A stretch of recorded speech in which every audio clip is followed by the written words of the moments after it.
Salut à tous et à toutes, HB Trading pour une nouvelle vidéo. Donc ça va faire à peu près un mois que je n'avais pas fait de vidéo malheureusement car j'étais assez occupé. Donc je prends le temps aujourd'hui de vous faire une vidéo. Qu'est-ce qui s'est passé sur le marché? Bah écoutez, un carnage, hein. Donc rien de nouveau, donc vous êtes aussi sur le marché, donc vous l'avez vu. Un très très très très gros carnage, mais aujourd'hui on va faire le point et on va voir ce qui s'est passé sur le marché. Je vais essayer de vous résumer la situation actuelle et mon point de vue par rapport au prochain bull run. Donc vous savez très bien, écoutez, la narrative actuellement, c'est la merde, hein, donc inflation, etc. On a eu une hausse de 0,75 points de la part de la Fed sur les intérêts. Donc le marché comme on dit, pricé en fait, si vous voulez, cette hausse, bah, tout simplement puisque le Bitcoin est quand même descendu jusqu'à 17K, d'accord, 17K6. Et donc, comme on le dit, lorsqu'il y a des taux d'intérêt qui montent, etc., et puis quand il y a ce combat contre l'inflation, le marché a tendance à ne pas perdre du temps pour justement pricer la nouvelle. On va pas attendre, elle va pas s'amuser à attendre, et puis voilà. Donc, elle va directement pricer la nouvelle, et justement, c'est ce qui s'est passé donc, avec le marché des cryptos. Donc la Fed, elle a fait cette news le vendredi, donc elle a augmenté les taux d'intérêt le vendredi. Et le marché des stocks, donc le marché plutôt principal, est rentré en fermeture. Et actuellement, le SP500, d'accord, le SP500, bah écoutez, il est actuellement, voilà, il est en chute, hein. Donc voilà, il n'a pas hésité à chuter. Et actuellement, la clôture, elle s'est faite à peu près, donc avec le corps de la bougie, c'est fait à 3675, mais avec un plus bas à 3639. Pour moi, la zone de refil qui est vraiment très intéressante pour un potentiel refil long terme, j'aurais dit c'est la zone des 3300, 3400. Donc c'est vraiment cette zone-là que je vois comme une zone de refil et actuellement j'ai l'impression qu'on y va. Et donc cette hausse de la Fed a vraiment tué le marché, on va dire, mais tué le marché pour pas très très longtemps à mon avis. 0,75 c'est pas énorme et c'était vraiment attendu par le marché. Et à mon avis, voilà, sur les SP500, sur les marchés traditionnels, on va plutôt avoir un dump comme ça vraiment long, assez long quand même, hein, genre je veux dire sur 4-5 mois, mais peut-être après avoir un rebond sur cette zone-là pour repartir et casser à la hausse. On va se concentrer plutôt sur le marché des cryptos. Donc voilà, on a eu de l'intéressement à partir de 17K. Voilà, on a eu de l'intéressement à partir de 17K6, d'accord? Vous avez eu du fil là. Et actuellement, voilà, c'est un peu la cata sur le marché. Moi, comme je vous ai dit, j'ai commencé à accumuler à partir des 25K. 25K, j'ai commencé à accumuler, etc. Et moi, je m'attendais à une target plutôt maximum, aller à 21K. En tout cas, moi, j'avais commencé mon accumulation, hein. Pas de, voilà, je suis en toute transparence, j'avais commencé à accumuler. On est descendu jusqu'à 17K, encore mieux, donc ça m'a permis d'accumuler un peu plus. Et je continue mon accumulation tant que ça descend. Voilà, je le dis, hein, je continue mon accumulation tant qu'on y va plus bas, je continuerai d'acheter. Et pas à gros coups, hein, attention. Et voilà, comme je vous ai dit aussi d'ailleurs, quand je vous ai dit qu'on irait à 25K, le principe aussi, c'est pas de rentrer à gros coups. Pourquoi? Parce que justement, on peut aller plus bas. Et donc c'est ça le principe. En gros, il faut rentrer, d'accord, mais comme je vous ai dit, un bottom, ça se forme sur plusieurs mois. Et donc, pas besoin de vous précipiter, de rentrer tout ce que vous avez, ce que vous êtes prêt à perdre. Il faut vraiment aller doucement. Et moi, c'est ce que j'ai fait. Donc, j'ai toujours du cash en cas de chute. Donc voilà, je rentre pas à gros coups. Et ça me permet justement de réduire ma prise de risque, en fait, tout simplement. Et donc, j'ai rechargé sur le CRV, sur le FTT, le BNB, ces coins-là que je vois toujours long terme, d'accord? Donc, c'est des coins qui seront toujours là demain, et c'est pour ça que j'ai vraiment chargé sur ces coins que j'estime pouvoir vraiment être là, même pour le next bull run, parce que c'est ce que je vise. Qu'est-ce qui s'est passé aussi sur le marché? Vous avez eu la liquidation de Three Arrows Capital, donc un hedge fund vraiment spécialisé dans la crypto. Bon, bah, ils sont fait terminer, hein, tout simplement. Bah, ils sont même pas gênés pour aller liquider leur position ETH sur AAVE. Et bah là, actuellement, voilà, ils sont au bord de la faillite. Et donc, ce qui est pas bon du tout pour la cryptosphère, mais c'est pas vraiment un très gros problème. Dans le sens où je veux dire, c'est plutôt même bullish d'avoir ces gens-là qui sortent du marché pour le next bull run. Parce que justement, c'était des gens qui abusaient du levier, c'était des gens qui abusaient, je veux dire, de l'argent magique. Et donc, ils se sont fait liquider, et c'est tant mieux pour la cryptosphère, pour aller justement sur des bases plus saines. Donc, si on part un peu sur tout ce qui est indicateur technique, qu'est-ce que nous dit le Bitcoin? Donc, je vais vous le dire tout simplement, il n'a jamais été aussi intéressant d'accumuler à ces prix-là euh, que les précédents bear market. Alors oui, alors tous les bear market, tous les bottoms de bear market, le RSI, d'accord, le RSI indicateur, l'indicateur technique du RSI, il s'est posé vraiment, il a posé son bottom à 32 RSI, d'accord, en dessous des 30, voilà, 27, 28, 26, voilà, on est vraiment allé un peu plus bas.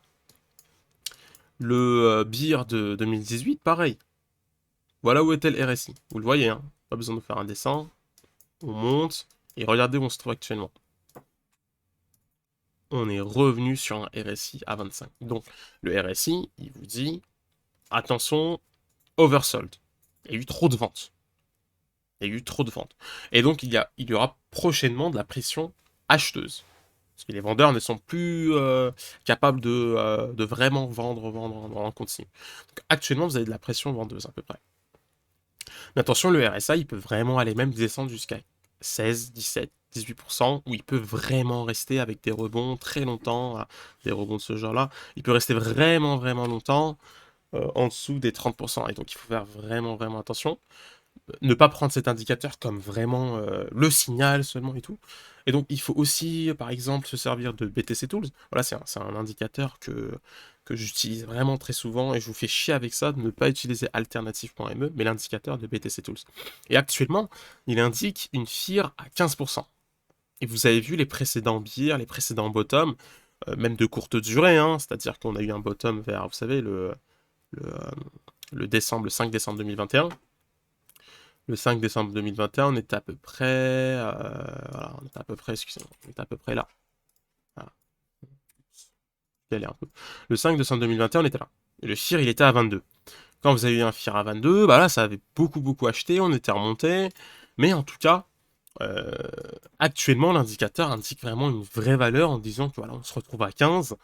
Et à 15, c'est de l'extrême FIR. C'est là où les traders ont vraiment très très peur et c'est là où on a le plus de chances d'avoir un renversement de la tendance. C'est ce qu'il veut dire l'indicateur. Et actuellement à 17K, l'indicateur est vraiment allé vraiment vraiment bas et il est même parti voir les 20 de FIR et là actuellement on a 15 et même je me souviens même avant de dormir hier soir il était à 11 pour vous dire. Il était à 11, voilà. Donc il était vraiment descendu à 11 et c'est vraiment bon signe. Ça veut dire que les gens ont peur. Et vraiment, le moment où vous êtes le plus gagnant, c'est quand les gens ont peur. C'est là où il faut acheter. C'est pas quand les gens sont full grid, ok, on va partir à 100K. Voilà, les gens qui disaient on va partir à 100K. Voilà comment ils se sont fait purifier du marché.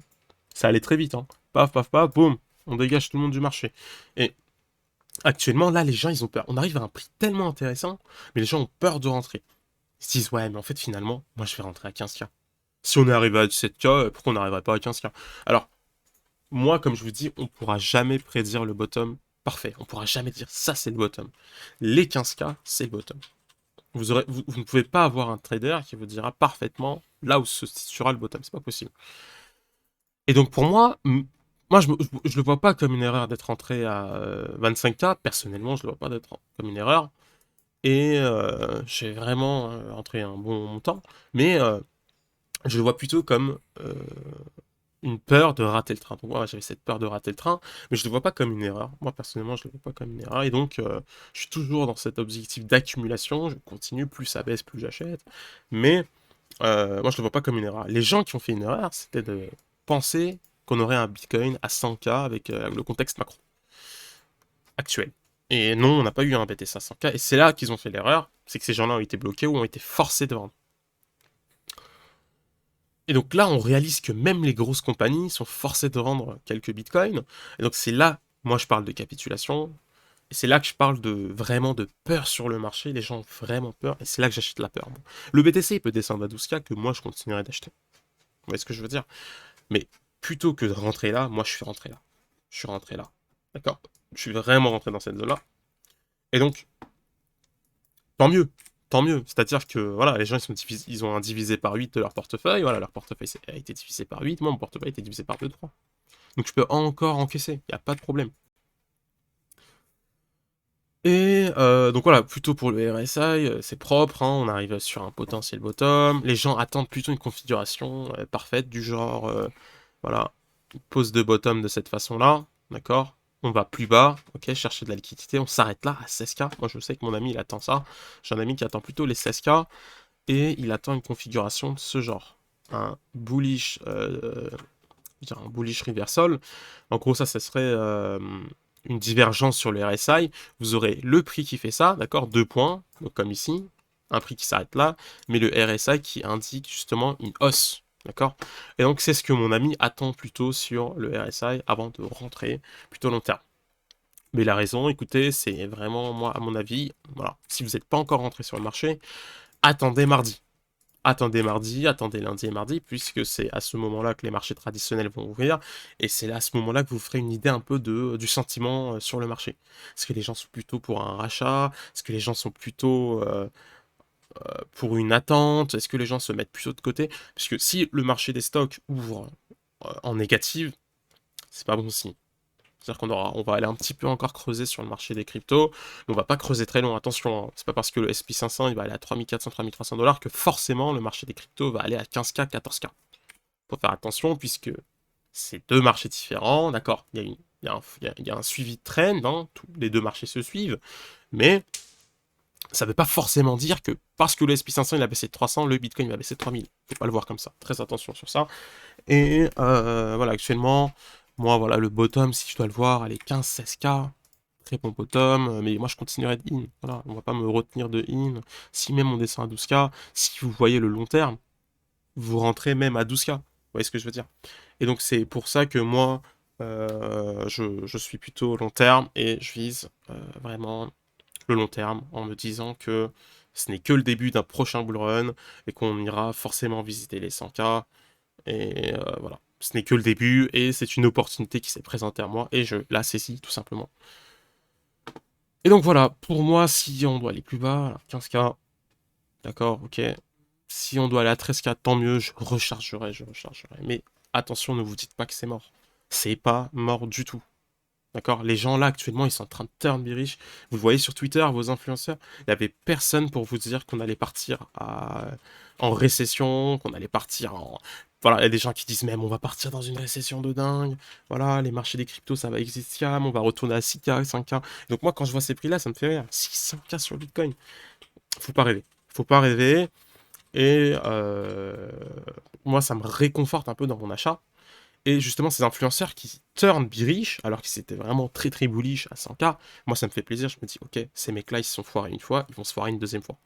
Et donc quand ces mecs-là collent les 10K, les 9K, les 8K, moi je suis bullish. Je me dis, ok, là, peut-être qu'on va trouver un bottom. On va potentiellement trouver un bottom. Donc il faut accumuler le maximum possible. Accumuler, mais pas gros coup, attention, ne rentrez pas comme des dingues, ne rentrez pas tout votre cash maintenant, rentrez doucement, et vous voyez à chaque baisse, vous achetez. Chaque baisse, vous achetez. Chaque baisse, vous achetez. Mais vous achetez pas quand, je veux dire, je sais pas moi, vous achetez pas une courbe inclinée à 90 degrés, d'accord? En tout cas, moi j'accumule, voilà, c'est mon sentiment de marché. Moi, le RSI, il me réconforte aussi. BTC Tools, il me réconforte aussi. Le Bitcoin Realized Price. Donc, en fait, si vous voulez, c'est un indicateur qui vous montre, en fait, que en fait, c'est la différence entre, si vous voulez, on va dire, lorsqu'on se retrouve, en fait, si vous voulez, en dessous de cette ligne violette, d'accord? Cette ligne-là que vous avez là, il faut vous dire que les mineurs sont en perte. Donc là, actuellement, les mineurs de Bitcoin sont en perte, d'accord? Ces mecs-là, ils minent du Bitcoin, mais ils perdent de l'argent en minant. Et donc, vous avez même des mineurs à long terme qui sont obligés de vendre sur le marché. Pour justement, pourquoi? Pour encaisser leurs pertes. Donc là, les mecs, ils sont en train de miner gratuitement. Juste, dites-vous que c'est un truc de dingue. Des mineurs qui minent gratuitement. Ils sont en train de payer plus les frais d'électricité, etc. en minant leur Bitcoin. Et donc, ces mecs sont obligés je veux dire, de miner à perte. Et c'est là, pour moi, que, voilà, vous voyez sur la charte en plus, hein, qu'on va avoir ce renversement de tendance, ce macro bottom. Et donc, comme vous le voyez, à chaque fois qu'on est passé en dessous, on s'est un petit peu, voilà, on a posé le bottom, on est reparti à une hausse. pareil, on est parti en dessous, on a posé un bottom, on est reparti à la hausse. Donc actuellement, je m'attends au même schéma. On va poser un bottom, on va repartir à la hausse. Mais actuellement, les mineurs sont en perte. Et c'est un signal bullish que ces mecs-là sont en perte. Et pas bearish. Ils confondent vraiment les deux termes. Ils disent ouais, mais ouais, attendez, si les mineurs ils sont en perte, c'est la merde, faut vendre, faut dégager. Bah non, bah non. Malheureusement, c'est bullish. Donc pour les mecs là qui attendent sur la vidéo, pour les mecs qui attendent les 10K, les 8K, ça va jamais arriver. Je vous préviens en tout cas. Personnellement, après, c'est voilà, c'est pas un conseil en investissement. Mais moi, je m'attends pas du tout au 8K. Je vois des gens, mais pulluler les signaux avec les signaux là, les gens où ils disent ça y est, on va à 8K. Si on arrive à 17K, il manque plus que 4K pour aller à 14K, 13K. Donc là, c'est bon, moi j'attends. Bah, écoutez, ces mecs-là, ils vont rester hackés. Il y a de très fortes chances à ce prix-là que ces mecs-là, ils restent hackés. Donc voilà. C'était tout pour aujourd'hui. Je sais pas si j'ai été clair. Si vous avez des questions, n'hésitez pas à les poser en commentaire. Concernant ce que j'ai acheté, donc j'ai acheté du WOO, donc le coin de l'exchange, là, WOO, j'ai acheté du BNB, j'ai acheté du FTT. Même là, regardez, vous avez sur plusieurs altcoins, vous avez des bearish reversal. Donc voilà, des divergences bullish, excusez-moi. Donc ça, c'est bullish, hein. Le bullish reversal, c'est quand le RSI il monte, d'accord, et que le prix baisse. Ça, c'est un bullish reversal. Sur certains alts, là, vous avez quand même des signes de renversement de tendance. Et sur le BTC, pas encore, mais ça arrive. Moi, à mon avis, ça va pas tarder. On va commencer à voir déjà, même en 4 heures, écoutez, même en 4 heures, c'est pas fort en 4 heures, mais en 4 heures, quand même, vous commencez à voir un renversement de signaux. Voilà, vous avez un renversement de tendance qui va bientôt se montrer en daily. Si on continue un petit peu de rester à peu près là, en daily, à la clôture, là, on va commencer à avoir un bullish reversal. En tout cas, voilà, les indicateurs, là, ils commencent à dire attention, on repart sur une potentielle hausse. Le MACD, qu'est-ce qu'il dit en weekly, le MACD? Hop, le MACD, pareil. Donc le MACD, là, il est toujours en cross bearish, d'accord? Il est toujours bas. Mais lorsqu'on va commencer à voir, je veux dire, voilà, une continuité de ce genre-là, et qu'on va avoir un début de croisement bullish, parce que le prochain croisement il est bullish, hein, attention. Le prochain croisement, lorsqu'il sera bullish, ça veut dire qu'on arrive plutôt à une fin de bottom, et qu'on repart. Donc on va l'avoir potentiellement là, d'accord, ce croisement bullish, d'accord, on va l'avoir potentiellement là, et quand ça va croiser bullish, ça sera le début du bull run, d'accord. On partira à des prix plus hauts, avec le halving en 2024, et on ira chercher les potentiellement les 100 000 $. Donc voilà, c'était tout pour aujourd'hui. Je vous remercie d'avoir regardé cette vidéo. Si vous avez des questions, comme je vous ai dit, n'hésitez pas à les poser en commentaire. Ce sera un plaisir de vous répondre. Et voilà, je vous remercie de votre support, je vous remercie de votre soutien. Et voilà, ciao.